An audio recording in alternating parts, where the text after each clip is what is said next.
ဆိုတော့အားလုံးပဲမင်္ဂလာပါ Infinity Mask ကနေပြီးတော့မှပြန်လဲကြိုဆိုလိုက်ပါတယ်ဒီတစ်ခါမှာတော့ကျွန်တော်တို့က EMAS ကို EMAS ဆိုတဲ့ကျွန်တော်တို့0580ကိုကျွန်တော်တို့ paper 42ကိုမှ2020 February March သွားမှာဖြစ်တယ်ပေါ့နော်ဆိုတော့ကျွန်တော်တို့ကအရင်တစ်ခေါက်တုန်းက1ကနေ 5 ထိပြီးခဲ့ပြီဆိုတော့ကျွန်တော်တို့6ကနေ11ထိကိုကျွန်တော်သွားမယ်ပေါ့နော်တကယ်လို့1 to 5ကိုပြန်ကြည့်ချင်တယ်ဆိုရင်လည်းကျွန်တော်ဒီအောက်က playlist မှာ1 to 5ကိုကျွန်တော်အသေးစိတ်ရှင်းပြပေးထားတာရှိရပေါ့နော်အဲ့ဗီဒီယိုလေးကိုဝင်ကြည့်ခြင်းအပြင်လည်းကျွန်တော်တို့ဒီ1 to 5ကိုဆက်ပြီးတော့လုပ်လို့ရတယ်ပေါ့နော်ဆိုတော့ကျွန်တော် number 6 play သွားလိုက်ရအောင်ဆူလီကာမှာသူ့ရဲ့ကတ်က1 to 6 number လောက်ထားတဲ့ကတ်6ကတ်ရှိမယ်ပေါ့နော်ဆိုတော့ she takes one card at random တကတ်ကိုပဲယူမှာဖြစ်တယ် records the number and replaces the card ဒီနေရာမှာဆိုရင်ဘာကိုသတိထားမလဲဆိုတော့ replaces the card ကိုသတိထားပါဘာဖြစ်လို့လဲဆိုတော့ဥပမာကျွန်တော်ကတ်နံပါတ်1ကိုယူလိုက်တယ်ပဲထားဗျာကတ်နံပါတ်1ကိုယူလိုက်တယ်ဆိုရင်ကျွန်တော်2 3 4 5 6ကျန်မယ်ဒါပေမဲ့နောက်တစ်ခါပြန်ယူမယ်ဆိုရင်နံပါတ်1ကိုပါကျွန်တော်ပြန်ယူလို့ရတယ်ပေါ့နော်ပြောရရင်ဘယ်လိုဖြစ်နိုင်လဲဆိုရင်ဥပမာကျွန်တော်နံပါတ်2ကိုယူလိုက်မယ်ဆိုရင်2ပြန်ကျနိုင်တယ်ပေါ့နော်3ယူလိုက်တယ်ဆိုရင်3ပြန်ကျနိုင်တယ်ဒါပေမဲ့သိတော့စိုးရင်စရာမလိုဘာဖြစ်လို့လဲဆိုတော့တကယ်ပဲယူမှာဆိုတော့ဘာသိစိုးရင်စရာမလိုပေါ့နော်ဒါပေမဲ့နှစ်ကတ်လို့သာဆိုရင်တော့သူကနှစ်ခါပြန်ကျနိုင်တယ်ပေါ့နော်အဲ့ပေါ်မူတည်ပြီးတော့မှကျွန်တော်တို့တွက်ရမှာဖြစ်တယ် so write down the probability that the number is 5 or 6 so ကျွန်တော်တို့က5သို့မဟုတ်6ဖြစ်တဲ့ probability ကိုလိုချင်တယ်ပေါ့နော်ဒီနေရာမှာဆိုရင်ကျွန်တော် shortcut လေးတစ်ခုပြမယ်ပေါ့နော်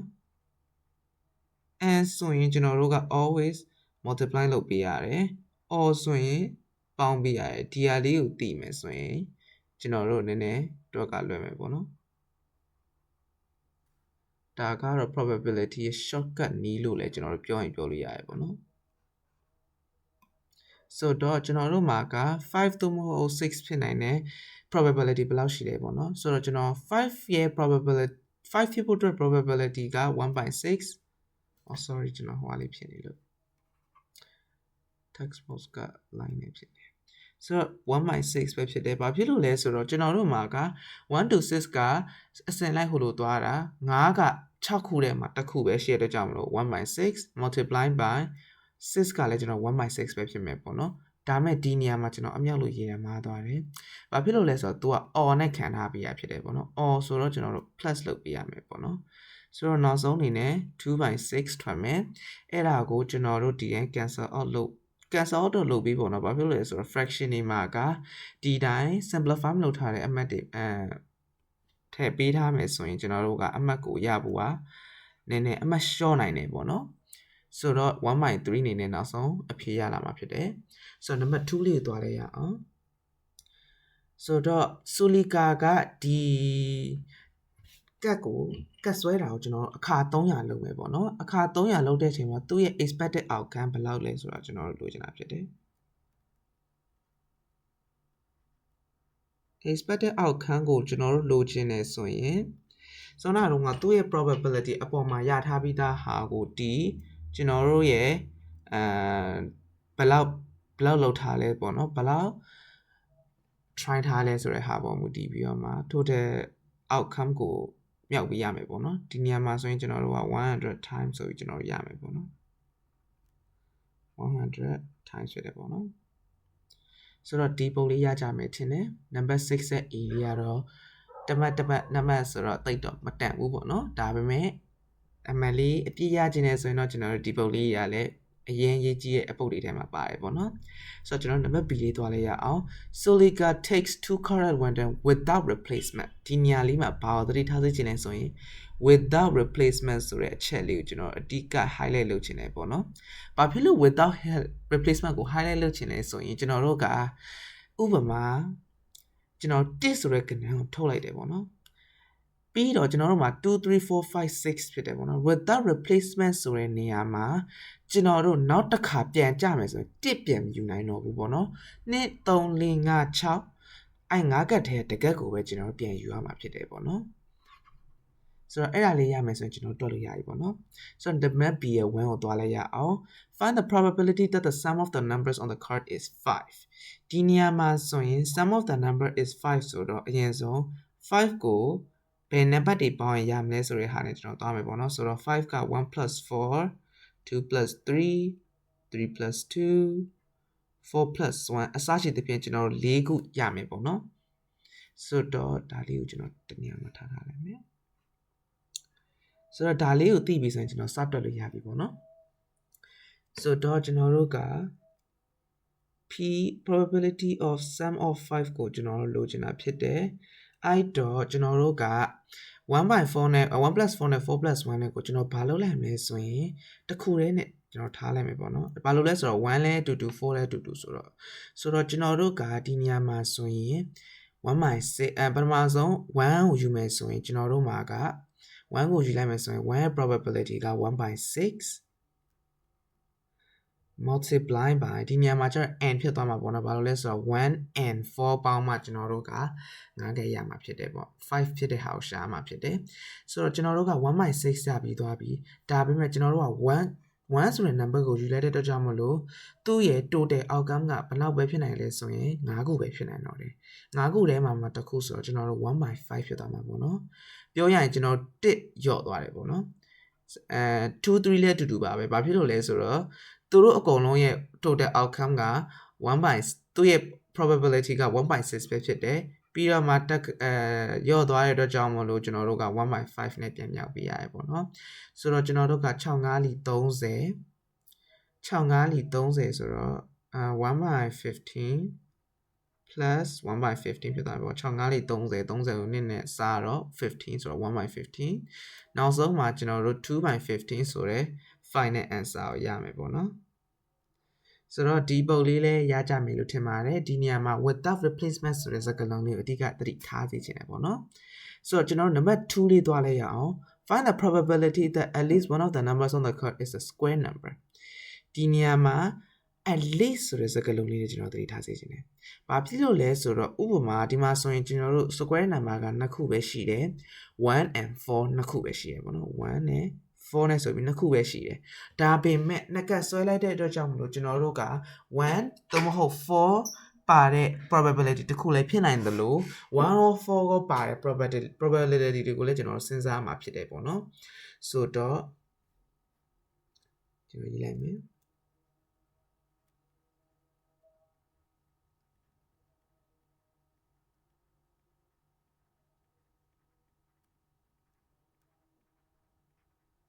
at least one square number ပေါ့နော်ဆိုတော့ကျွန်တော်တို့ကအရင်ဆုံးဘာအတွက်ကိုစဉ်းစားမလဲဆိုရင်1နဲ့4နဲ့ probability ကိုရင်စဉ်းစားမယ်ပေါ့နော်1နဲ့4နဲ့မှာဆိုရင်ကျွန်တော်တို့က1/6 multiply by 1/5 ဆိုတော့အတိုင်းပဲရှိမယ်ပေါ့နော်ဒါကပထမဆုံး1နဲ့4နဲ့နှစ်ခုစလုံးကြတာကဒါ probability တစ်ခုပေါ့နော် plus ကျွန်တော်တို့က1နဲ့ other နဲ့တစ်ခုရှိမယ် other နဲ့1နဲ့နှစ်ခုရှိမယ်ဆိုတော့ကျွန်တော်တို့က other နဲ့1 plus other ကိုကျွန်တော်တရွဲတည်းပဲတစ်ကောင်တစ်ခါထားလိုက်မယ်ပေါ့နော်ဒီနေရာမှာဆိုရင်ကျွန်တော်တို့ကဘာကြည့်ရမလဲဆိုရင်ကျွန်တော်အဲ့လိုမထားတော့ဗျာဒီတိုင်းတက်တော်လိုက်မယ်ဆိုတော့ကျွန်တော်တို့အရင်ဆုံး1 plus other ကိုစဉ်းစားမယ်ဆိုရင်1ကကျွန်တော်ဖြစ်နိုင်ခြေက 1.6 ဒါပေမဲ့ကျွန်တော်တို့က other ကကြာတော့ဘယ်လောက်ဖြစ်သွားမလဲဆို 4.5 ဖြစ်သွားမယ်ပေါ့နော်ဘာဖြစ်လို့ 4.5 ဖြစ်တာလဲဘာဖြစ်လို့လဲဆိုတော့ကျွန်တော်တို့ကဒီမှာကကျွန်တော်1ကိုကျွန်တော်ဖြုတ်လိုက်မယ်ဆိုရင်other ဖြစ်နိုင်တာက2 3 5 6မှာ5ခုမှာကျွန်တော်4ခုဖြစ်နိုင်တယ်ဆိုတဲ့ဟာကြောင့်မလို့ကျွန်တော်တို့ 4.5 ဖြစ်သွားမယ်နောက်တစ်ခုကလည်းကျွန်တော်တို့သွားမယ် other ကဒီနေရာမှာကျတော့4/6 ဖြစ်သွားမှာပေါ့နော်4/6 multiply by 1/5 ဖြစ်သွားမယ်ပေါ့နော်ဆိုတော့ဒါလေးတွေကိုရှင်းလိုက်မယ်ဆိုရင် 1/30 plus 4/30 plus 4/30 ဆိုရင်ကျွန်တော်တို့မှာနောက်ဆုံးဘယ်လောက်ရမလဲဆိုရင် 9/30 ရမယ်အဲ့ဒါကိုကျွန်တော်နည်းနည်း simplify လုပ်လိုက်မယ်ဆိုရင်3/10 ရမယ်ပေါ့နော်နောက်ဆုံး 3/10 ဆိုတဲ့ answer ကိုရမယ်ဖြစ်တယ်ပေါ့နော်ဆိုတော့ number 6လေးကိုရကြမယ်ထင်ပါတယ်ဒီပုံလေးက probability ပုံစံဆိုပေမဲ့လည်းရကြမယ်လို့တော့ထင်ပါတယ်ဒီပုံလေးကပြောရရင် probability ကနည်းနည်းလွယ်တဲ့ထဲမှာပါသေးရပေါ့နော်ဆိုတော့ကျွန်တော် number 7လေးကိုသွားလိုက်ရအောင် number 7လေးက naga မှာ marble n ဆိုတာရှိရကျွန်တော်တို့ marble ကဘယ်နှလုံးလဲမသိဘူးပေါ့နော် Panaf has 3 times as many marbles as naga naga ရဲ့ Panaf က naga မှာရှိရ marble ရဲ့3ဆရှိတယ် naga loses 5 marbles and Panaf buys 10 marbles ပေါ့နော်ဆိုတော့ naga မှာရှိရ marble တွေကနေပြီးတော့ကျွန်တော်တို့9ပြန်နှုတ်တယ် Panaf ရဲ့Panaf မှာရှိရ marbles ကို10ပြန်ပေါင်းတယ်ပေါ့နော်အဲ့နှစ်ခုပေါင်းလိုက်တဲ့ဟာမှာဘာရလာလဲဆိုရင်100 marble 105 marble ဆိုပြီးရလာတယ်ပေါ့နော်ဆိုတော့ကျွန်တော်တို့မှာကဘာကိုရင်စဉ်းစားရမလဲဆိုရင် naga မှာဘာလောက်ရှိလဲရင်စဉ်းစားရမယ် naga မှာကကျွန်တော်တို့က n ရှိရယ်ဆိုတော့ Panaf မှာကဘယ်လောက်ရှိမလဲ Panaf မှာက 3n ဖြစ်သွားမယ်ပေါ့နော်ဘာဖြစ်လို့လဲဆိုတော့ကျွန်တော်တို့ကဒီ Panaf မှာက naga ရဲ့3ဆဆိုတော့သူ့ရဲ့ naga က n ဖြစ်တဲ့အတွက်ကြောင့်မလို့ Panaf က 3n ဖြစ်သွားမယ်ဒါပေမဲ့ကျွန်တော်တို့ကဘာကိုစဉ်းစားရမလဲဆိုရင် naga က5 marble lose သွားတယ်ပေါ့နော်ဆိုတော့ n - 5 plus Panaf က10ခုရလာမယ်ပေါ့နော် 3n plus 10 is equal to 105ဖြစ်သွားမယ်ပေါ့နော်ဘာဖြစ်လို့ဒီမှာကအပေါင်းထည့်လိုက်ရတာကသူက together they have now more than ဒီမှာ more than ဆိုတဲ့ဟာလေးသတိထားပေါ့နော် more than ဆိုတော့ကျွန်တော်တို့က more than ဆိုတော့ greater than ဖြစ်သွားမယ်ပေါ့နော် more than ဆိုတဲ့အတွက်ကြောင့် equal to ထည့်စရာမလိုဘူးဆိုတော့ဒီမှာဆိုရင် 4n plus 5 is greater than 105 4n is greater than 100 n is greater than 25ပေါ့နော် n is နောက်ဆုံး greater than 25ဆိုတဲ့အဖြေကိုရမယ်ဖြစ်တယ်ပေါ့နော်ဆိုတော့နံပါတ် A လေးလည်းရမယ်ထင်တယ်ဒါက inequality ပု္ပ္ပာပေါ့နော်ဆိုတော့ကျွန်တော်တို့ကအရင်ဆုံး y is inversely proportional to x square ပေါ့နော် y is inversely proportional ဆိုတော့ကျွန်တော်1 by x square ဖြစ်သွားမယ်ပေါ့နော်ဆိုတော့ဒီနေရာမှာ y is proportional to 1 by x square ဖြစ်တဲ့အတွက်ကြောင့်မလို့ကျွန်တော် constant တစ်ခုထားလိုက်မယ် y equal to k by x square ဖြစ်သွားမယ်ပေါ့နော် k နဲ့မြောက်လိုက်တဲ့အတွက်ကြောင့်မလို့ k နဲ့1နဲ့မြောက်တော့ k by a square ဖြစ်သွားမယ်ဆိုတော့ကျွန်တော်တို့ကဘာစားသွင်းမလဲဆိုရင် x equal to 4မှာ y equal to 7.5 ဆိုတဲ့ဟာကိုစားသွင်းမယ်ပေါ့နော်ဆိုတော့ x equal to 4 y equal to 7.5မှာ7.5 is equal to k by 4 square ပေါ့နော်နောက်ဆုံးကျွန်တော်တို့က k တန်ဖို့ဘယ်လောက်ရမလဲဆိုတော့ကျွန်တော် calculator နဲ့ရိုက်လိုက်မယ်ပေါ့နော်4 square multiplied by 7.5ဆိုတော့နောက်ဆုံးမှာ120ဆိုတဲ့အဖြေရမယ်ပေါ့နော်ဒီဟာလေးရပြီးသွားပြီဆိုရင်ကျွန်တော်တို့ y equation ထုတ်လို့ရပြီ y equal to k နေရာမှာ120စားသွင်း by x square ဆိုတော့ကျွန်တော်တို့က x equal to 5မှာဘယ်လောက်လဲဆိုတာလိုချင်တယ်ပေါ့နော် x equal to 5မှာဆိုရင် y equal to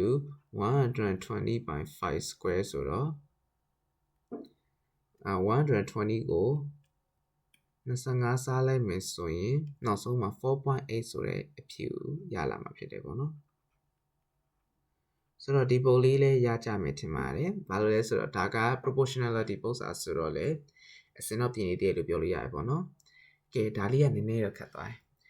each sequence ဒါကပုံမှန် arithmetic sequence ဆိုရင်ဘာမှဖြစ်သေးဘူးပေါ့နော် quadratic တို့ cubic sequence မှာဆိုရင်တော့ကျွန်တော်ပြဿနာတက်နိုင်တယ်ပေါ့နော်အောက်ကဘုတ်ကကျွန်တော် command ကြီးရ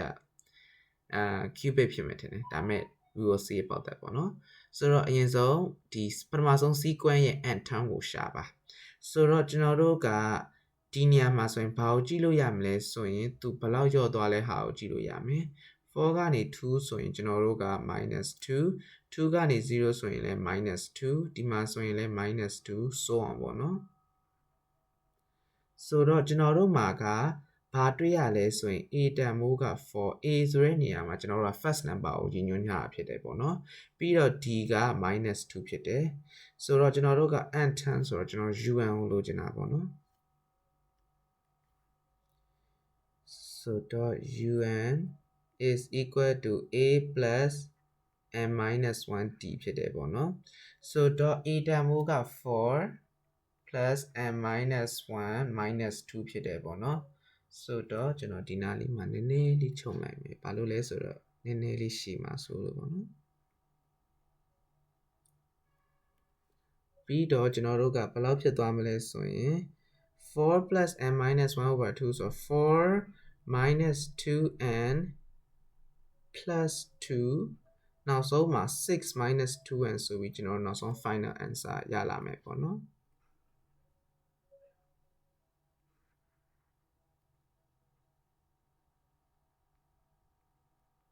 ဆိုတော့ဒါကတော့ကျွန်တော်ရဲ့နောက်ဆုံးအဖြေ6 minus 2n ဆိုရင်ကျွန်တော်တို့အဖြေရလာမယ်ပေါ့နော်တကယ်လို့ fact check လုပ်ချင်တယ်ဆိုရင် n နေရာမှာ1စားသွင်းရင်ဘယ်လောက်ရမလဲ n နေရာမှာ2စားသွင်းရင်ဘယ်လောက်ရမလဲအစရှိသဖြင့်ကျွန်တော်တို့ရှာလို့ရပြီပေါ့နော်ဆိုတော့ number 2လေးသွားလိုက်ရအောင် number 2လေးမှာကကျွန်တော်တို့ပုံမှန် difference ဆိုရင်ရှာမယ်ဒီမှာဆိုရင် plus 6ဒီမှာဆိုရင် plus 10ဒီမှာဆိုရင်ကျွန်တော်တို့က plus ကျွန်တော်နည်းနည်းလေးရ mathematics တော့ကျွန်တော်မလုပ်တော့ဘူးပေါ့နော်31 minus 17 ဆိုတော့14ဆိုတော့နောက်တစ်ခုက plus 18ပေါ့နော်အဲ့ဒါကိုဒီ difference ကိုကျွန်တော် difference ပြန်ရှာမယ်ဆိုတော့ကျွန်တော်တို့က plus 4ဒီမှာလဲ plus 4ဒီမှာလဲ plus 4ပေါ့နော်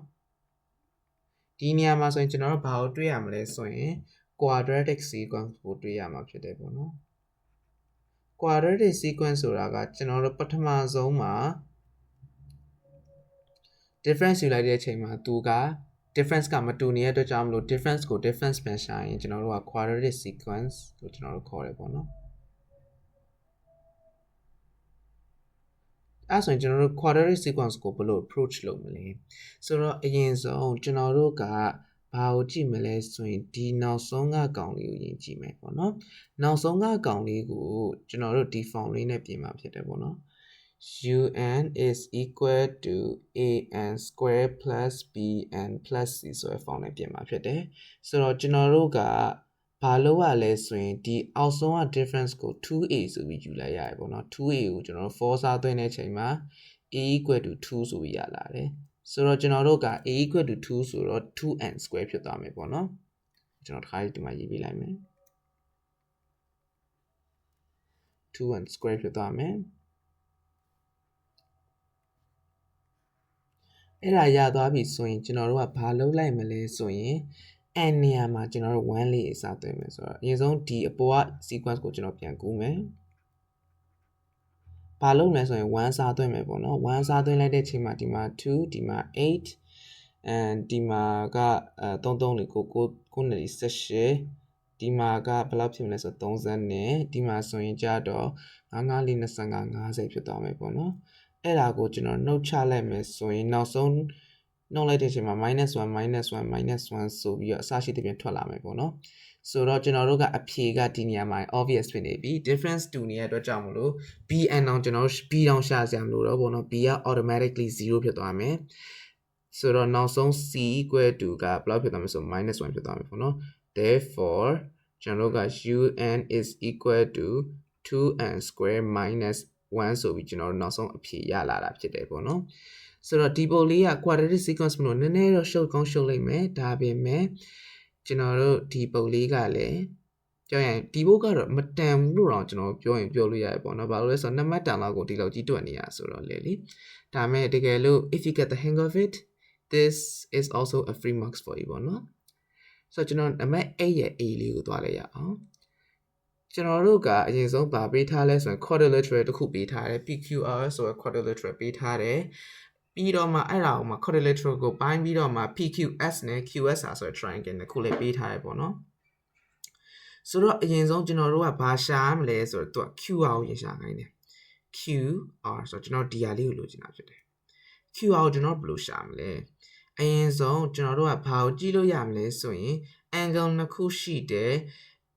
length လည်းပေးထားတယ်ဆိုရင် sin root နဲ့တွက်လို့ရမှာရင်ရှာမယ်ပေါ့နော် sin root နဲ့တွက်ဖို့ဆိုရင်သူ့ရဲ့ဒီအနားရဲ့ opposite angle ဒီနားရဲ့ opposite angle ဆိုတော့ကျွန်တော်တို့ရတယ် sin နဲ့ရှာလို့ရတယ်ပေါ့နော်ဆိုတော့ကျွန်တော်တို့မှာက sin root formula ရှိရပေါ့နော်ဘာလဲဆိုတော့ sin ကျွန်တော်ဒီနေရာမှာဆိုရင်angle လိုချင်တာလို့ကျွန်တော် angle ပေါ့ sorry line ကိုလိုချင်တာမလို့ line ကိုပေါ်တင်လိုက်မယ်ပေါ့နော်ဆိုတော့ကျွန်တော်တို့က a by sin a is equal to b by sin c ပေါ့နော် sin b ပေါ့နော် ဆိုတော့ဒီနေရာမှာဆိုရင် A ကဘာကိုကိုစားပြုလဲဆိုရင် line ဒီဥပမာဆိုရင်ဒီမှာဆို SQ ပေါ့နော် SQ ကိုကိုစားပြုတယ်ပြီးတော့ sin A ကကျတော့ဘာကိုကိုစားပြုလဲဆိုရင်သူ့ရဲ့မျက်နှာချင်းဆိုင်ထောင့်ကိုကိုစားပြုရပေါ့နော်ဒီနှစ်ခုဒီ line နဲ့ကျွန်တော် sin A နဲ့ proportion ချလိုက်ခြင်းဒီ b by sin B ဆိုရယ် b နောက်ထပ် line တစ် line နဲ့ opposite angle နဲ့နောက်ထပ်တစ် line ကတိုင်းကိုတီဒီ sin နောက်ထပ်သူ့ရဲ့မျက်နှာချင်းဆိုင်အနားနဲ့ ratio ချလိုက်ခြင်းနဲ့တူတယ်ပေါ့နော်ဆိုတော့ကျွန်တော်တို့ကဒီနေရာမှာဆိုရင် choose out လို့ဒီတဲ့အတွက်ကြောင့်လို့ကျွန်တော် choose out အပေါ်တင်လိုက်မယ် choose out by sin choose out ရဲ့မျက်နှာချင်းဆိုင်တောင်းကဘယ်လောက်လဲဆိုရင်25 degree Celsius sorry 25 degree ပေါ့နော် sorry ကျွန်တော် Celsius လေးပါတော့တောင်းမှပါတယ်ဆိုတော့ဒီနေရာမှာက choose out ဆိုတော့နောက်တစ်ခုကP2 ကိုကျွန်တော်ပေးထားပြီးတော့เนาะ6 by sin 72ပေါ့เนาะဆိုတော့နောက်ဆုံးမှာ QR is equal to 6 by sin 72 multiply by sin 25ဆိုတော့ကျွန်တော်ဒါလေးကို calculator နဲ့တွက်လိုက်မယ်ပေါ့เนาะ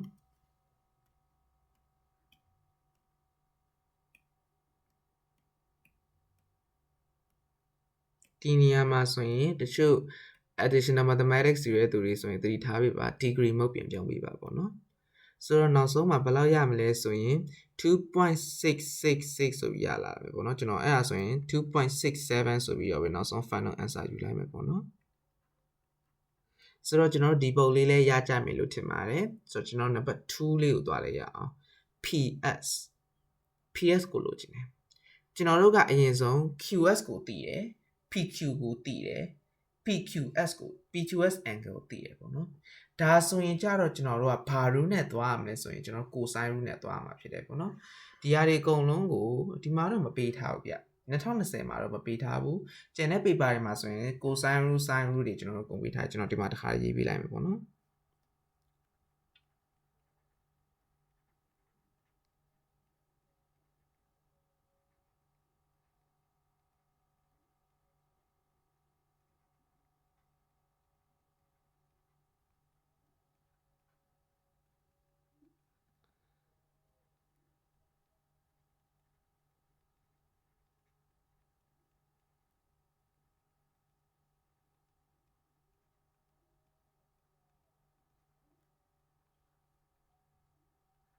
ဒါကတော့ကျွန်တော်တို့ sin rule နဲ့ cosine rule လေးပေါ့နော်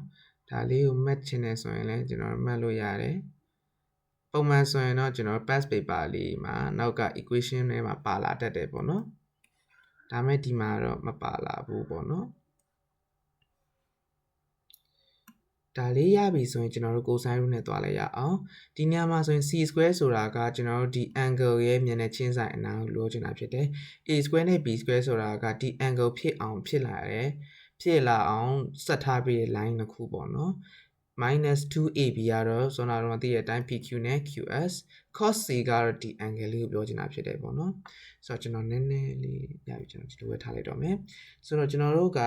ps square ကိုလိုချင်တာဖြစ်တယ်PS square ကိုလိုချင်ရင်ကျွန်တော်တို့က PQ square ဆိုတော့ကျွန်တော် 7.4 the whole square plus နောက်ထပ်အနားကဘယ်လောက်လဲဆို6 square ဖြစ်သွားမယ်ပေါ့နော်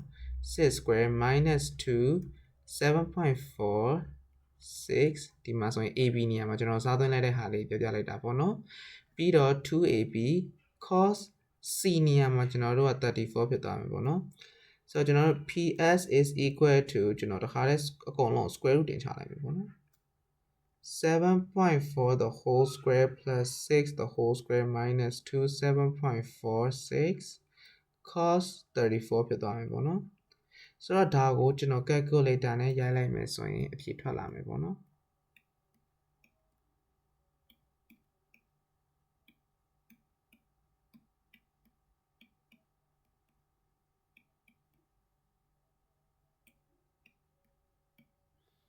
ဆိုတော့နောက်ဆုံးဘယ်လောက်ထွက်လာမလဲဆိုရင်4.14ဆိုရင်ကျွန်တော်တို့နောက်ဆုံး final answer ကိုရလာမှာဖြစ်တယ်ပေါ့နော်ဒါလည်း3မှတ်တန်ဖြစ်တဲ့အတွက်ကြောင့်မလို့ဒါပေမဲ့လည်း3မှတ်တန်လို့တာပြောတာ equation ရမယ်ဆိုရင်တော့လွယ်လွယ်လေးလိုတော့ပြောရင်ပြောလို့ရတယ်ပေါ့နော်ကဲကျွန်တော် number 3လေးသွားလိုက်ရအောင် number 3လေးကနည်းနည်းတော့ရှုပ်တယ်ဗျဘာဖြစ်လို့လဲဆိုတော့ကျွန်တော်တို့က PQRS area ယူလို့ကျွန်တော်ဖြစ်တယ်ဒီညမှာဆိုရင်ဘာသတိထားမိလဲဆို quadrilateral က symmetric မဖြစ်နေဘူးပေါ့နော်ပြောရရင်သူ့ရဲ့ height ကလည်းကျွန်တော်တို့မသိဘူးသူ့ရဲ့ length ကလည်းကျွန်တော်တို့ရှာလို့မရဖြစ်နေရပေါ့နော်ဆိုတော့ကျွန်တော်တို့ကဘယ်လိုခွဲရှာမလဲဆိုရင် trigon တစ်ခုခွဲရှာမယ်ပေါ့နော် area of PQRS ကိုလိုချင်ရင် area of triangle plus area of triangle နှစ်ခုဖြစ်သွားမယ်ပေါ့နော်ကျွန်တော်တို့ area of triangle အတွက်လည်းကျွန်တော်တို့တည်တံ့ formula နောက်တစ်ခုရှိသေးတယ်။ဘာလဲဆိုတော့ area of triangle is equal to 1/2 AB sin C ပေါ့နော်။ဒါကလည်းကျွန်တော်တို့တည်တံ့တဲ့ formula ထဲမှာပါတယ်ပေါ့နော်။ပုံမှန်ဆိုရင် additional mathematics မှာဆိုတော့ဒီ formula လေးပေးတယ်။ဒါမဲ့ဒါက2020မို့လို့ထင်ပါတယ်မပေးတာ။ဆိုတော့ကျွန်တော်ဒီနားလေးမှာထုတ်ပေးထားမယ်ပေါ့နော်ကျွန်တော်ဒီနားလေးပဲထားလိုက်မယ်ဆိုတော့ကျွန်တော်တို့ area of triangle က 1/2 AB sin C ဆိုတဲ့နေရာမှာစောနာတော့ cosine root လိုမျိုးပဲရဆိုရင်ဒီမှာဆိုရင် PQ နဲ့ QS နဲ့က AB sin C ကကျ34ဖြစ်မယ်ပေါ့နော်ဒီမှာကြပြန်တော့လေကျွန်တော်တို့က6 cm တည်တယ်QR ကိုလည်းတည်တယ် QR ကျွန်တော်ရှာထားပြီးသားရှိတယ်ဒါပေမဲ့ကျွန်တော်တို့က SQR ကိုတည်တယ်ဆိုတော့အဲ SQR တက်လည်းကျွန်တော်သိတာရှာရမယ်ပေါ့နော်ဒီနားမှာကျွန်တော်ရှာလိုက်မယ် down SQR ကိုလိုချင်တယ်ရှင်းရှင်းလေးပါပဲ180ကိုဒီကျွန်တော်တို့ဒီနေရာမှာက3 can 3ခု3 can ထဲမှာဆိုရင်အနာ3ခုပေါင်းလက်က always 180ဖြစ်တဲ့အကြောင်းမလို့ကျန်တဲ့နာ180တဲ့ကနေပြီးတော့မှကျန်တဲ့2000ကိုနှုတ်လိုက်မယ်ဆိုရင်ပေါင်းလက်ကိုနှုတ်လိုက်မယ်ဆိုရင်ရမယ်ပေါ့နော်15ပေါင်း80နဲ့ပေါ့နော်ဆိုတော့180အနုပ်62မှခွန်ဖြစ်သွားမယ်ဆိုတော့ကျွန်တော်တို့က82မှ3 degree Celsius sorry degree ဖြစ်သွားမယ်ပေါ့နော်ကျွန်တော်လည်းဒီနေ့ကြာမှအေးနေလို့ထင်တယ်degree Celsius ကြီးပဲကျွန်တော်ပြောမိနေရပေါ့နော်ဒါကြောင့်ကျွန်တော်တောင်းပန်ပါတယ်ဆိုတော့ဒါကတော့ degree ဖြစ်သွားမယ်ပေါ့နော်ဆိုတော့ကျွန်တော်တို့က area of triangle လို့ချင်းရင်အရင်ဆုံး 1/2 စတာတော့ကျွန်တော် 7.4 6 sin ဘယ်လောက်ဖြစ်သွားမလဲဆို34ဖြစ်သွားမယ်ပေါ့နော် plus 1/2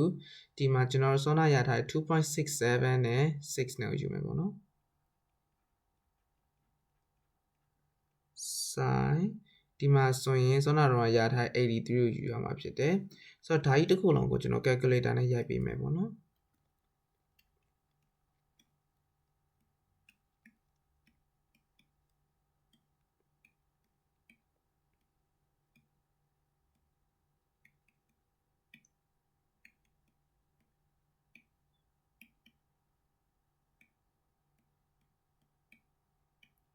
ဆိုတော့ဒါကဘယ်လောက်ရမလဲဆိုရင် 20.4 cm square ဆိုပြီးနောက်ဆုံး final answer နဲ့ရလာမှာဖြစ်တယ်ပေါ့နော်အဓိကကတော့ EMAS မှာဆိုရင်ဘာကိုသတိထားမလဲဆိုရင် always 3 significant rule လေးကိုသတိထားပေးပေါ့နော်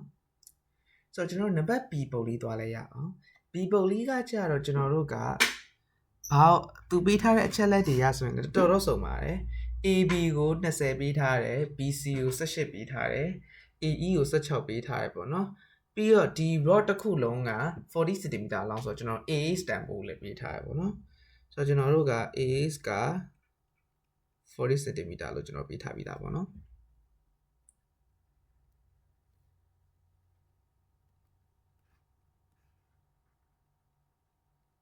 ဆိုတော့ကျွန်တော်တို့က GH ကိုလိုချင်တာဖြစ်တယ် GH ဆိုတော့ကျွန်တော်တို့ကဘာလဲဆိုရင်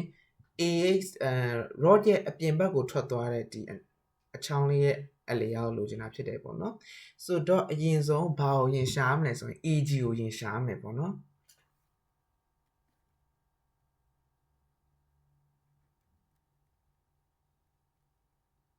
AG ကိုကျွန်တော်တို့အရင်လိုချင်တယ်ဆိုရင်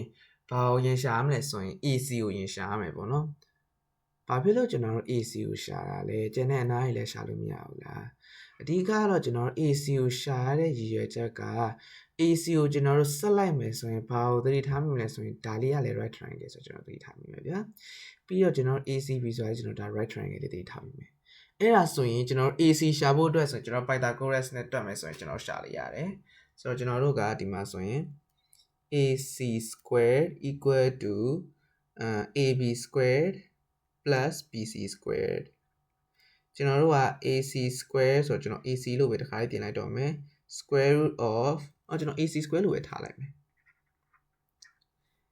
AC squared is equal to 20 squared plus 18 squared ပေါ့နော်နောက်ဆုံးမှာ AC square ကဘယ်လောက်ရမလဲဆိုရင်ကျွန်တော် calculator နဲ့ရိုက်ပေးမယ်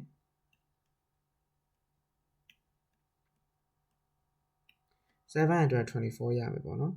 ကျွန်တော် AC square ကိုဒီလိုပဲပြန်ထားလိုက်မယ်။ဘာဖြစ်လို့လဲဆိုရင်နောက်တစ်ခုမှလည်းကျွန်တော်တို့ Pythagoras formula ပြန်သုံးရမှာဖြစ်တဲ့အတွက်ကြောင့်မို့လို့ပေါ့နော်။ဆိုတော့ကျွန်တော်တို့က AG ကိုပြန်လို့ချင်း AG squared is equal to AC square plus CG square ရှိမယ်ပေါ့နော်။ AC square ကကျွန်တော်724ရတော့ကျွန်တော်724တခါလေးယူလိုက်မယ် plus CG square ကကျ16 square ဖြစ်သွားမယ်ပေါ့နော်ဆိုတော့ကျွန်တော်တို့က AG square ကို AG ကိုပြင်လို့ကျွန်တော် square root of ကျွန်တော်ဒီရထားတဲ့တန်ဖိုးကို724ကို16 square နဲ့ပေါင်းလိုက်မယ်ဆိုရင်980ရပြီးတော့ရလာတဲ့တန်ဖိုးကို square root တင်လိုက်မယ်ဆိုရင်14 root 5ဆိုတဲ့ 31.3 ဆိုတဲ့အဖြစ်ရမှာပေါ့နော်31.3ဖြစ်သွားမယ်ပေါ့နော်31.3 cm ရသွားမယ်ဒါပေမဲ့ကျွန်တော်တို့ကလိုချင်တာ AG ကိုလိုချင်တာမဟုတ်ဘူး GH ကိုလိုချင်တာပေါ့နော် GH ကိုလိုချင်ကျွန်တော်တို့ AH ထဲကနေ AG ကိုနှုတ်လိုက်တန်းရပြီပေါ့နော် AH ကကျွန်တော်တို့40ပေးထားပြီးသား AG က31.3ပေးထားပြီးသားဆိုတော့နောက်ဆုံး final answer က 8.7 cm ရလာမယ်ပေါ့နော်နောက်ဆုံးမှာ 8.7 cm ရလာမယ်ပေါ့နော်ဆိုတော့ဒါလေးလည်းရကြမယ်ထင်ပါတယ်ဆိုတော့ကျွန်တော် number 2လေးကိုသွားလိုက်ရအောင် calculate the angle the rod makes with the base of the box ဆိုတော့ကျွန်တော်တို့ကဒီနေရာမှာဆိုရင်ဘာလို့လိုချင်တာလဲဆိုရင်ဒီနားလေးမှာပေါ့နော်ဒီတောင်လေးကိုကျွန်တော်လိုချင်တာဖြစ်တယ်ဆိုတော့ကျွန်တော်တို့ကဘာလို့သုံးမလဲဆိုရင် EG ရလာတဲ့တန်ဖိုးနဲ့ GC တန်ဖိုးနဲ့ကျွန်တော်ယူလိုက်မယ်ပေါ့နော် AG ကကျွန်တော်တို့ဘယ်လောက်ရထားဆို31.3ရထားတယ်ပေါ့နော်ပြီးတော့ဒါက right triangle ဖြစ်တဲ့အတွက်ကြောင့်လို့ကျွန်တော်တို့ဘာလို့သုံးရမလဲဆိုရင် SOHCAHTOA သုံးမယ်ပေါ့နော် sorry SOHCAHTOA ပဲဆိုကျွန်တော် SOHCAHTOA ဖြစ်နေတယ် SOHCAHTOA ပေါ့နော်ဒီမှာဆိုရင်ကျွန်တော်တို့ကဘာလို့သိလဲ AG ကိုသိတယ် AG က hypotenuse GC က opposite ဖြစ်တဲ့အတွက်ကြောင့်ကျွန်တော် sin root ကိုသုံးမယ်ပေါ့နော် sin angle ကကျွန်တော်တို့လိုချင်တာကGAC ပေါ့နော် GAC is equal to သူ့ရဲ့ opposite ကဘယ်လောက်လဲဆိုရင်16 by hypotenuse ကကျွန်တော်တို့31.3ရထားတယ်ပေါ့နော်ဆိုတော့ဒီနေရာလေးမှာကျွန်တော်စားသွင်းလိုက်မယ်16 by 31.3ဆိုတော့ကျွန်တော်တို့က down GAC ကိုလိုချင်တဲ့ချိန်ကြတော့ sin inverse of 16 by 31.3ပေါ့နော်နောက်ဆုံးကျွန်တော်တို့ဒါလေးကို calculator နဲ့ရိုက်လိုက်မယ်ပေါ့နော်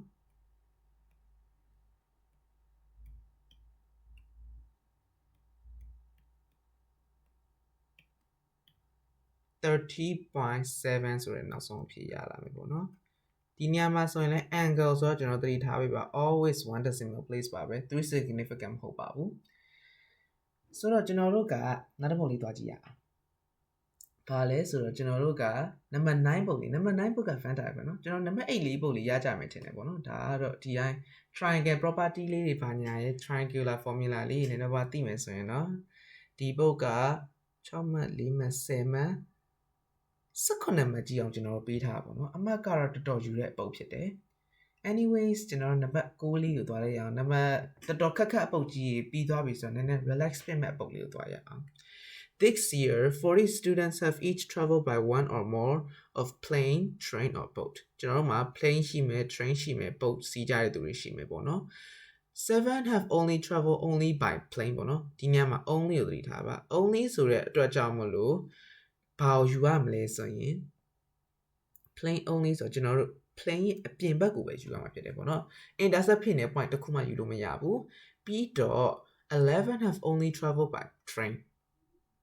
travel by train ဆိုတော့ကျွန်တော်တို့ကဒီမှာဆိုရင် t ရဲ့အပြင်ဘက်ဟာကိုယူရမယ်9 have traveled only by boat ဆိုတော့ကျွန်တော်9ရဲ့အပြင်ဘက်ကျယူရမယ်ပေါ့နော်ဘာဖြစ်လို့ဆိုတော့ तू က only ဖြစ်တဲ့အတွက်ကြောင့်မလို့ဥပမာဆိုရင်ကျွန်တော် plane က7 only ဖြစ်တဲ့အတွက်ကြောင့်မလို့ plane က that plane စီးရဲ့သူက train လည်းမစီးဘူး boat လည်းမစီးဘူးသူကိုယ်တိုင်လေယာဉ်ပဲစီးရဖြစ်တယ်ပေါ့နော်ဆိုတော့နောက်တစ်ခုသွားလိုက်ရအောင် number of p intercept t ကိုကျွန်တော်8ပေးထားတယ်ဒါပေမဲ့သတိထားပါလဲဆိုတော့ p intercept t ဆိုတာကဒါကိုကျွန်တော်8တန်းယူလို့မရဘာဖြစ်လို့လဲဆိုတော့ကျွန်တော်တို့ကဒီကောင်းတန်ဖို့ကျွန်တော်မသိကျွန်တော်ဒီနေရာမှာ n လောက်ထားလိုက်မယ်ဘာဖြစ်လို့ n ထားလဲဆိုတော့ p intercept t ဆိုတော့ di တစ်ခုလုံးပြောတာပြောရရင်ဒီအောက်က intercept point နေလည်းပါမယ်ပေါ့နော်ဆိုတော့ကျွန်တော်ဒါလေးကို n လောက်ထားလိုက်မယ်ဆိုတော့ဒါလေးကဘယ်လောက်ဖြစ်မလဲဆိုရင်7 minus 8 minus n ဖြစ်သွားမယ်ပေါ့နော်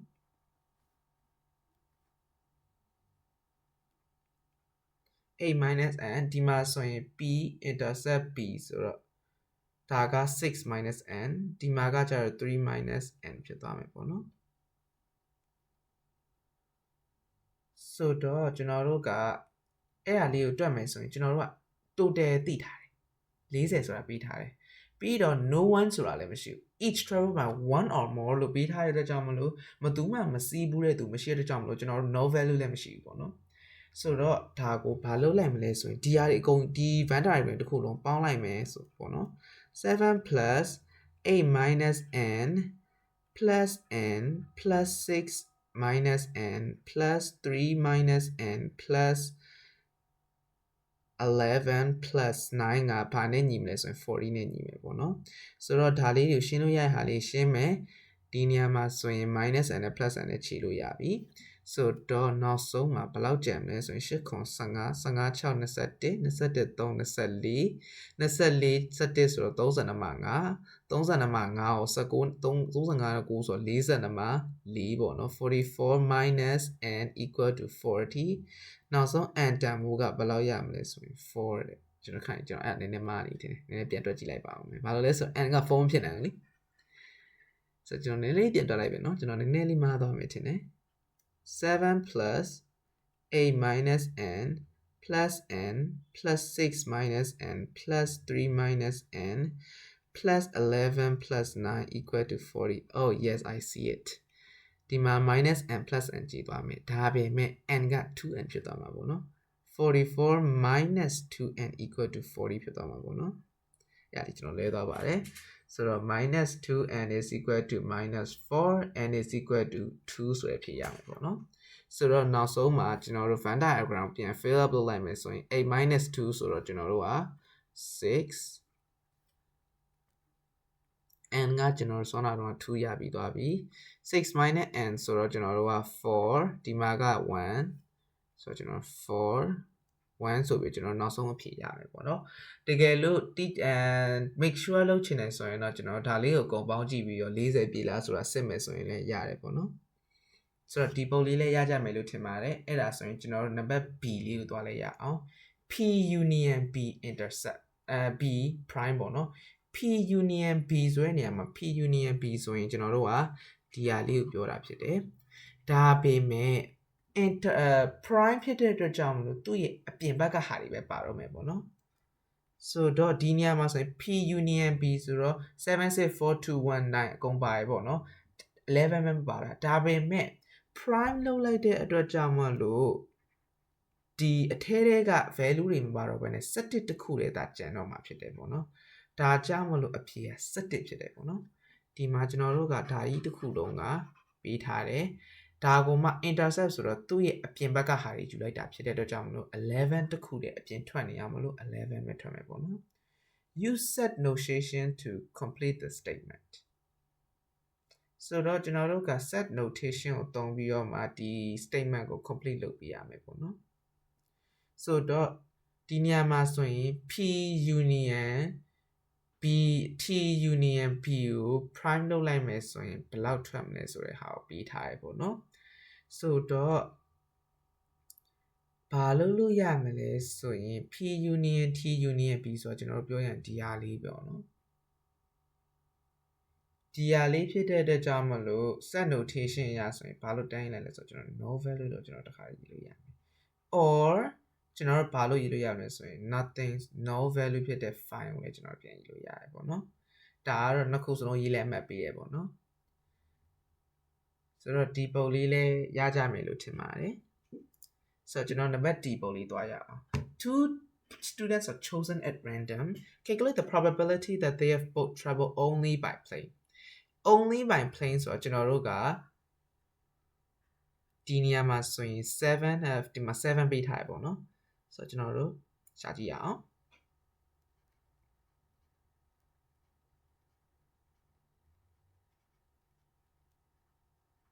ဆိုတော့ both by plane only အတွက်ကိုကျွန်တော်တို့လိုချင်တယ်ဆိုရင်အရင်ဆုံးသူ့ရဲ့ only plane တယောက်ရဲ့ probability ကိုရှာမယ်ဆိုရင်7 by 40ဖြစ်မယ်ပေါ့နော်7 by 40ဘာဖြစ်လို့လဲဆိုရင်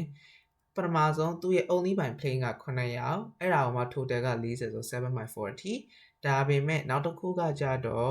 only by plane နောက်တစ်ယောက်ကိုထပ်ထည့်မယ်ပေါ့နော်ဒီနေရာမှာဆိုရင်9ယောက်ကနေပြီးတော့6ယောက်ဖြစ်သွားမယ်ပေါ့နော်ဘာဖြစ်လို့6ယောက်ဖြစ်တာလဲကျွန်တော်တို့က9ယောက်ကို9ယောက်40တဲက9ယောက်ထဲကကျွန်တော်တယောက်ကိုယူပြီးသွားရတဲ့အတွက်ကြောင့်မလို့ကျွန်တော်တို့ကနောက်ထပ်တယောက်ထည့်မယ်ဆိုရင်ကျွန်တော်တို့အဲ့တယောက်ကိုပြန်ယူလို့မရတော့ဘူးပေါ့နော်နောက်ထပ်အသစ်တယောက်6ယောက်ထဲကနေပြန်ယူရမှာဖြစ်တဲ့အတွက်ကြောင့်မလို့6 by တယောက် total ကလည်းကျွန်တော်တို့တယောက်ထည့်ရောက်သွားမယ်ကျွန်တော်39ဖြစ်သွားမယ်ပေါ့နော်ဆိုတော့ကျွန်တော်ဒါလေးကို calculator နဲ့ရိုက်လိုက်မယ်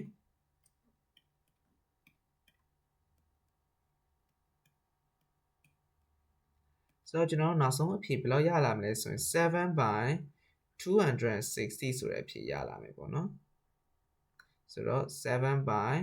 260ဆိုတဲ့အဖြေရလာမယ်ပေါ့နော်ဆိုတော့ဒါလေးရပြီးသွားပြီဆိုရင်ကျွန်တော်နံပါတ် E လေးကိုလည်းသွားကြည့်ရအောင် two students are chosen at random from those who have traveled by plane ဒီညမှာသတိထားပေးပါဘာလဲဆိုတော့ကျွန်တော်တို့က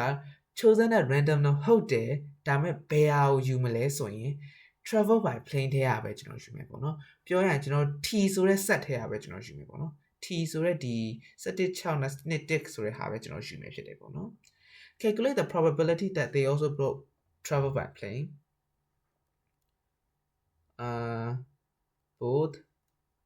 by plane from train ပေါ့နော် so တော့ကျွန်တော်တို့က both by plane from train ဆိုတော့အရင်ဆုံး travel by plane ဖြစ်တဲ့ဟာကိုစဉ်းစားမယ်ပေါ့နော် train လည်းဖြစ်တယ် plane လည်းဖြစ်တဲ့ဟာကိုကျွန်တော်စဉ်းစားမယ်ဒီနေရာမှာဆိုရင် train လည်းဖြစ်တယ် plane လည်းဖြစ်တယ်ဆိုရင်6 p intercept t ဆိုတော့ကျွန်တော်6နဲ့2နဲ့ရှိမယ်ပေါ့နော်8 by ဒီနေရာမှာဆိုဘာကိုကြည့်မလဲဆိုရင် train စုစုပေါင်းဘယ်နှယောက်ရှိလဲကြည့်မယ်ပေါ့နော်7.6ဆိုတော့19နဲ့19 20ဖြစ်သွားမယ်ပေါ့နော်ဆိုတော့8 by 20 multiply by ဆောင်းအတိုင်းပဲ8 by 20ဆိုတော့ကျွန်တော်နောက်တစ်ယောက်ထည့်ရောက်သွားတော့7 by 19ဖြစ်သွားပြီပေါ့နော်ဆိုတော့ဒါကိုကျွန်တော် calculator နဲ့ရိုက်လိုက်မယ်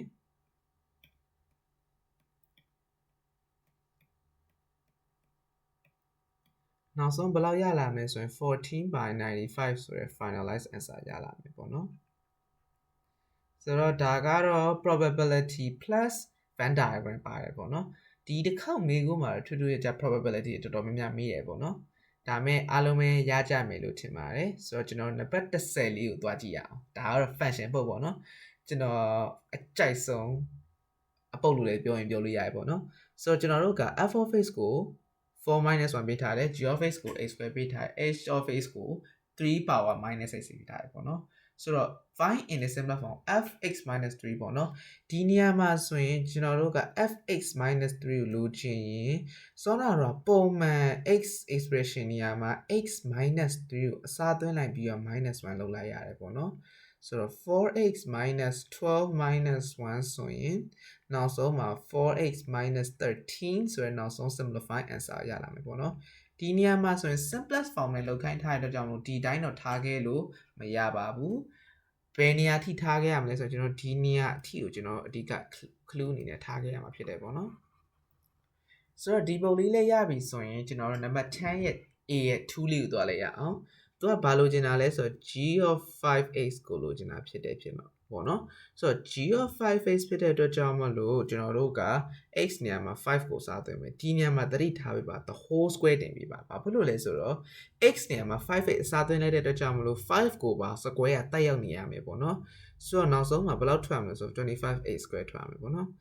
ဒီနေရာမှာဘာ confuse ဖြစ်တယ်လဲဆိုရင်သူများတွေကဘယ်လိုလုပ်လဲဆိုတော့ 5x square ဆိုပြီးနောက်ဆုံး 5x square ဆိုကြမ်းပြလိုက်တယ်အဲ့လိုမရပါဘူး။ဘာဖြစ်လဲဆိုတော့ x ကကျွန်တော်တို့က square နဲ့တက်ရောက်နေရဲဆိုတော့ကျွန်တော် 5x က5ကိုလည်းတက်ရောက်နေရဲ့ပြီး x ကိုပါတက်ရောက်နေတဲ့အတွက်ကြောင့်မို့ကျွန်တော်တို့က 25x square လို့လုပ်လိုက်ရဖြစ်တယ်ပေါ့နော်။ဆိုတော့ကျွန်တော်တို့ f inverse of x ကိုရှာကြည့်ရအောင်။ဆိုတော့အဲ့မရှာခင်မှာကျွန်တော် f of x equation ပြန်ရေးလိုက်မယ်ပေါ့နော်။ f of x equation ကကျွန်တော် 4x - 1ဆိုတော့ကျွန်တော်တို့ပုံမှန်တိုင်းပဲ let f of x equal to y and x equal to f inverse of y ဆိုပြီးကျွန်တော်စားသွင်းလိုက်မယ်ပေါ့နော်။ဘာဖြစ်လို့စားသွင်းလဲဆိုတာ we will see later ပေါ့နော်။ဆိုတော့ y equal to 4x - 1ဆိုတော့ကျွန်တော် x ကို subject ဖြစ်အောင်ရေးပြင်လိုက်မယ်ပေါ့နော်။ 4x is equal to y plus 1 x is equal to 4y plus 1 by 4ဖြစ်သွားမယ်ပေါ့နော်ဒီနေရာမှာဆိုရင် x ကိုကျွန်တော်ဘာစားသွင်းလိုက်မလဲဆိုရင် f inverse of y equal to y plus 1 by 4ဒါကတော့ဒီထိကိုရောက်သွားပြီဒါပေမဲ့ကျွန်တော်က in terms of x ကိုလိုချင်တာဖြစ်တဲ့အတွက်ကြောင့်မလို့ simple ပေါ့နော် y နေရာမှာကျွန်တော် x လေးစားသွင်းလိုက်ပြီးပါပြီဆိုတော့နောက်ဆုံး x plus 1 by 4ဆိုတော့ကျွန်တော်နောက်ဆုံး final answer ကိုရမှာဖြစ်တယ်ပေါ့နော်ဆိုတော့ဒီပုံလေးလည်းရကြမယ်လို့ထင်တယ်အဲ့တော့ကျွန်တော်နံပါတ် C လေးကိုသွားလိုက်ရအောင် h of 1ပေါ့နော်ကျွန်တော် h of x လေးရင်ကူးလိုက်မယ်ပေါ့နော် h equal to 3 power minus x ဖြစ်တယ်ပေါ့နော် yes ဆိုတော့ကျွန်တော်တို့က h of 1ကိုလိုချင်တယ်ဆိုတော့ကျွန်တော်တို့ h of 1နေရာမှာကျွန်တော်ဗာစားသွင်းလဲဆိုရင်3 power minus 1စားသွင်းလိုက်မယ် h of တကွင်းအတွက်ကိုရင်ရှာမယ်ပေါ့နော်so h of 1 by 3ဖြစ်သွားမယ်ပေါ့နော်ပြီးတော့ကျွန်တော်တို့က h နေရာမှာဘာစားသွင်းထည့်သွင်းအောင်လဲဆိုရင်3 power minus 1 by 3 power နဲ့x နေရာမှာ minus 1 by 3စားသွင်းလိုက်မယ်ဆိုရင်ကျွန်တော် calculator နဲ့တစ်ခါရိုက်ပြလိုက်မယ်3 power minus 1 by 3ဆိုရင် 0.6934 ဖြစ်သွားမယ်ပေါ့နော် 0.6934 ဆိုရင်နောက်ဆုံး final answer ရမယ်ပေါ့နော်4 significant figure လို့ပြောထားလို့ကျွန်တော် 0.6934 ထိယူရတာဖြစ်တယ်ပေါ့နော်3 significant ဆိုရင် 0.693 တကယ်လို့ဒါ2 significant ဆိုရင် 0.69 တကယ်လို့ဒါ1 decimal place only ဆိုရင် 0.7 ဆိုပြီးတော့အစရှိမယ်ပေါ့နော်ဆိုတော့ကျွန်တော်တို့ A B C လေးကိုလည်းရကြမယ်လို့ယုံကြည်ပါတယ်ဆိုတော့ကျွန်တော်တို့ number D လေးကိုလည်းတွားကြည့်ရအောင် show that g of 3x minus 2 minus h of minus 3 can be written as 9x squared minus 12x minus 3ဖြစ်တယ်ပေါ့နော်ဆိုတော့ကျွန်တော်တို့က g of x နဲ့ h of minus 3ကိုယင်ကြည့်ရအောင် g of x ကကျွန်တော်တို့ x square ပေးထားတယ် h of x ကဘယ်လောက်ပေးထားလဲဆိုရင်3 power minus x ပေးထားတယ်ဆိုတော့အဲ့ဒါလေးရပြီဆိုရင်ကျွန်တော်စတွက်လို့ရပြီပေါ့နော်ဆိုတော့ g of x က x minus 3ဖြစ်တဲ့အတွက်ကြောင့်မလို့ကျွန်တော်ဒါလေးရင်ပြန်ကူးလိုက်မယ်မိကုန်းလေးပြန်ကူးလိုက်မယ် minus h minus 3ဆိုတော့ကျွန်တော်တို့က x နေရာမှာ 3x minus 2စားသွင်းမယ် again the whole square တင်ပေးပါ minus h နေရာမှာကျွန်တော်တို့ဘာစားသွင်းမလဲဆိုရင်3 power 3ဖြစ်သွားပြီပေါ့နော်ဘာဖြစ်လို့လဲဆိုတော့ minus 3ဖြစ်တဲ့အတွက်ကြောင့် minus နဲ့ substitute ရှင်းလိုက်တဲ့အချိန်မှာ3 cube ပဲဖြစ်သွားတော့မယ်ပေါ့နော်ဆိုတော့ 3x ဒါလေးကိုရှင်းလိုက်မယ်ဆိုရင် 9x square minus 12x plus 4 minus 3 ကို29ဖြစ်တယ်ပေါ့နော်ဆိုတော့နောက်ဆုံးမှာဘယ်လောက်ရလာမလဲဆိုရင် 9x square minus 12x minus 23ဆိုရင်နောက်ဆုံး final answer ကိုရပြီးသွားပြီဖြစ်တယ်ပေါ့နော်ဆိုတော့ကျွန်တော် number 2လေးသွားလိုက်ရအောင်ဒီမှာသတိထားပါဘာဖြစ်လို့လဲသိလားဒီမှာ quadratic formula နဲ့တွက်ပါလို့ပေးထားပြီးသားပေါ့နော် quadratic formula ကိုမသိရင်ကျွန်တော်တို့အဲ့ဒါကတော့၄မှတ်ပြုတ်မဲ့အကွက်ပေါ့နော်ဆိုတော့ကျွန်တော် quadratic formula ကျွန်တော်တစ်ခါရေးပေးမယ်x is equal to minus b plus or minus square root of b square minus 4ac by 2a ပဲဖြစ်တယ်ပေါ့နော်ဒါလေးကတော့ကျွန်တော်တို့ရဲ့ဒီအပုတ်မှာအရင်အရေးပါတယ်ကျွန်တော် equation လေးတစ်ခုဖြစ်တယ်ပေါ့နော် quadratic formula လေးဖြစ်တယ်ပေါ့နော်ဒါတော့ကျွန်တော်ဒီနားလေးမှာပဲထားလိုက်မယ်ဆိုတော့အဲ့ဒါလေးရပြီဆိုရင်ဆိုတော့ 9a square minus 12a minus 23 equal to 0 so comparing with a square plus bx plus c equal to 0 နဲ့နိုင်ရှင်ကြည့်လိုက်မယ်ဆိုရင် a တန်ဖိုးက9 b တန်ဖိုးက minus 12 c တန်ဖိုးက minus 23 ဖြစ်တယ်ပေါ့နော်အဲ့ဒါလေးရပြီဆိုရင်ကျွန်တော်တို့ကဘာလို့လဲရလဲဆိုတော့အစားသွင်းလို့ရပြီ a is equal to minus b နေရာမှာ minus 12 ဖြစ်သွားမယ် plus or minus square root of minus 12 the whole squared minus 4 ဒီနေရာမှာ9 c နေရာမှာ minus 23 ဖြစ်သွားမယ်ပေါ့နော် over 2a နေရာမှာ9ဖြစ်သွားမယ်ပြီးတော့ကျွန်တော်ဒါလေးကိုရှင်းလိုက်မယ်ဆိုရင်12 plus or minus ဒီ square root ကိုကျွန်တော်ခါလေးရှင်းလိုက်မယ်ပေါ့နော် multiply by 4 multiply by 9 multiply by 23 oh sorry ဒီမှာပေါင်းဖြစ်ပေါင်း square root of 972ဖြစ်မယ်ပေါ့နော်972 by 18ပေါ့နော်ဆိုတော့ကျွန်တော်တို့အဖြေယူမယ်ဆိုရင်ကျွန်တော်ဒီနားလေးမှာရေးပေးမယ်ပေါ့နော် x is equal to 12 plus root of 972 by 18 or x is equal to 12 minus root 972 by 18ဆိုပြီးယူလိုက်မယ်ပေါ့နော်ဆိုတော့ကျွန်တော်တို့ကနောက်ဆုံးဒါလေးကို calculator နဲ့ပဲရိုက်လိုက်မယ်ဆိုရင်12 plus root 972 divided by 8 so 18ဆိုတော့ 2.39 ဆို 2.40 ရမယ်ပေါ့နော် or ကျွန်တော်ဒီနေရာမှာပြန်စားသွင်းမယ်12 minus root 972 by 18 ဘယ်လောက်ရမလဲဆိုရင် minus 1.07 ဖြစ်သွားမယ်နော်1 minus 07ဆိုကျွန်တော်အဖြေနှစ်ခုရလာမှာဖြစ်တယ်ပေါ့နော်တကယ်လို့တွက်ကြည့်မယ်ဆိုရင်ကျွန်တော်နီးလေးပြန်တိုက်ချင်တယ်ဆိုရင်တော့ကျွန်တော်နီးလေးတစ်နည်းရှိရပေါ့နော်။ဘာလဲဆိုတော့ကျွန်တော်တို့ mode 5 နဲ့ mode 5 3နဲ့သွားမယ်ပေါ့နော်။ x a နေရာမှာ9 b နေရာမှာ minus 12 c နေရာမှာ minus 23စသဖြင့်ပြီးတွက်လိုက်မယ်ဆိုရင်နောက်ဆုံးမှာ 2.40 နဲ့ minus 1.07 ဆိုပြီးအဖြေရလာမှာဖြစ်တယ်ပေါ့နော်။ဆိုတော့ဒီပုံလေးလည်းကျွန်တော်ရကြမယ်ထင်ပါတယ်။နောက်ပြီးတော့နံပါတ် e လေးကိုသွားလိုက်ရအောင် find x1 f of 61 is equal to h of x ဖြစ်တယ်။ so f of 61စသွင်းမယ်ပေါ့နော်။ f of 61 is equal to h of x so f of 61ကဘယ်လောက်လဲဆိုတော့ 4x minus 1ဆိုတော့ 461 minus 1 equal to h of x က3 power minus x ဖြစ်တယ်ပေါ့နော်ဆိုတော့ကျွန်တော်တို့က3 power minus ကိုကျွန်တော်ဒီဘက်ထားလိုက်မယ် equal to 6 4 24ဆိုတော့243နေရာwait 244တွေကနေ့ကုန်လို့တော့243ဖြစ်သွားမယ်ပေါ့နော်so 3 power minus x is equal to 243ဆို3 power 5ဖြစ်သွားမယ်ပေါ့နော်minus x is equal to 5 therefore x is equal to minus 5ဆိုရင်နောက်ဆုံး final answer လေးကိုရမှာဖြစ်တယ်ဒီနေရာမှာဆိုရင်တော့ဗာလေးကိုအတွက်အလွတ် message ချင်လဲဆိုရင်3 power ကို5လောက်ထိတော့ကျွန်တော် message ချင်တယ်ပေါ့နော်3 power 1ဆိုရင်3 power 2ဆိုရင်3 square ဆိုရင်9 3 cube ဆိုရင်27 3 fourth ဆိုရင်81 3 fifth ဆိုရင်243လောက်ထိကိုကျွန်တော် message ချင်တယ်ပေါ့နော်တကယ်လို့မရဘူးဆိုရင်တော့လေကျွန်တော် log နဲ့ logarithm နဲ့သွားမှာဖြစ်တဲ့ကြောင့်နည်းနည်းရှုပ်မှာဆိုလို့ကျွန်တော်မသွားတာဖြစ်တယ်ပေါ့နော်ဆိုတော့နောက်ဆုံး number 11 final အပုတ်လေးကျွန်တော်ပြီးတော့မယ်ပေါ့နော်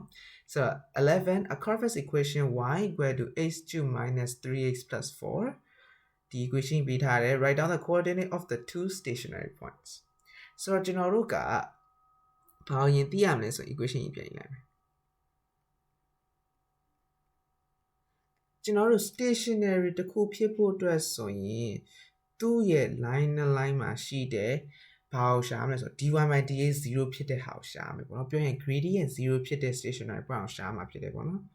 ဆိုတော့ကျွန်တော် dy by dx ကိုရင်ရှာလိုက်မယ် dy by dx ဆိုတော့ h2 ဆိုရင် 3h squared minus 3ပဲဖြစ်သွားမှာပေါ့နော် plus 4က0ပဲဖြစ်မှာဆိုတော့ကျွန်တော်မယူတော့ဘူးပြီးတော့ကျွန်တော်တို့က dy by dx equal to 0မှာဆိုရင် x တန်ဖိုးကိုရှာမှာဖြစ်တယ်ပေါ့နော်ဆိုတော့ 3a squared minus 3 equal to 0 3a squared equal to 3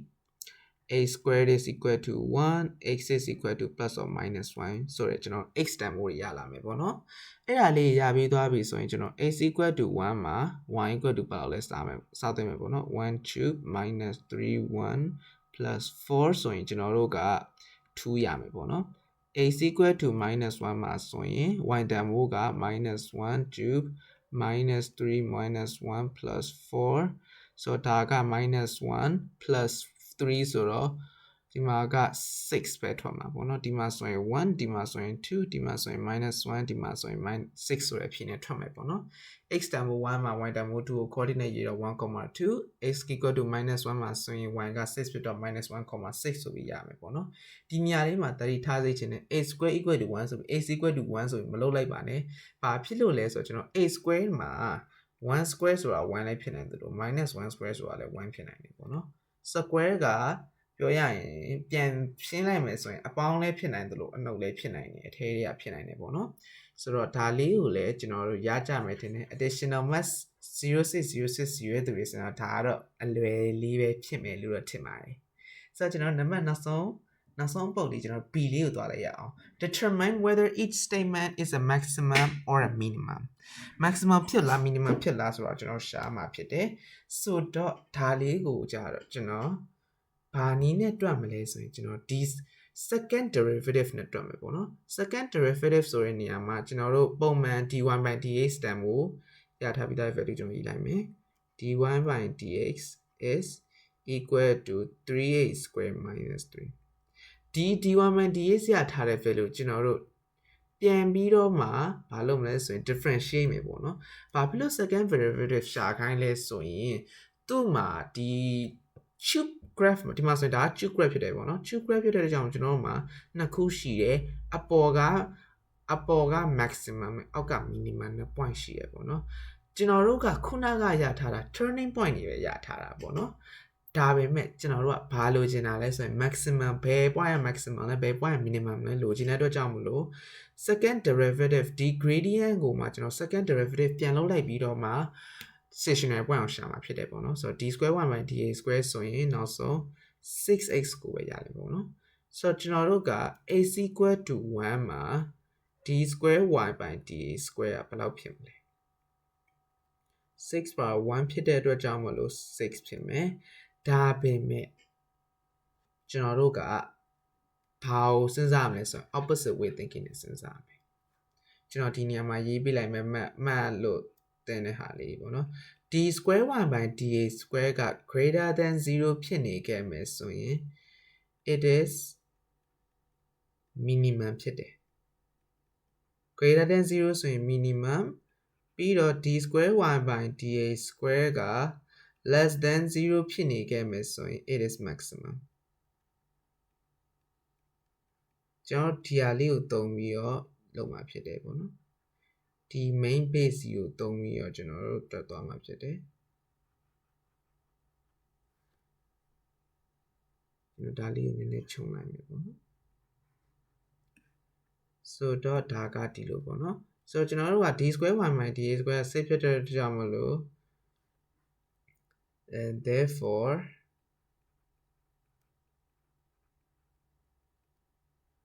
1,2 က is a minimum ဖြစ်တယ်ပေါ့နော်ဒါတစ်ချက်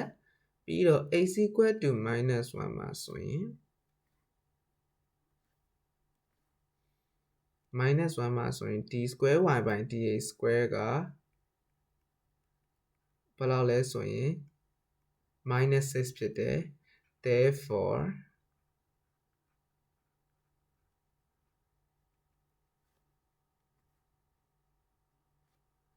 -1,6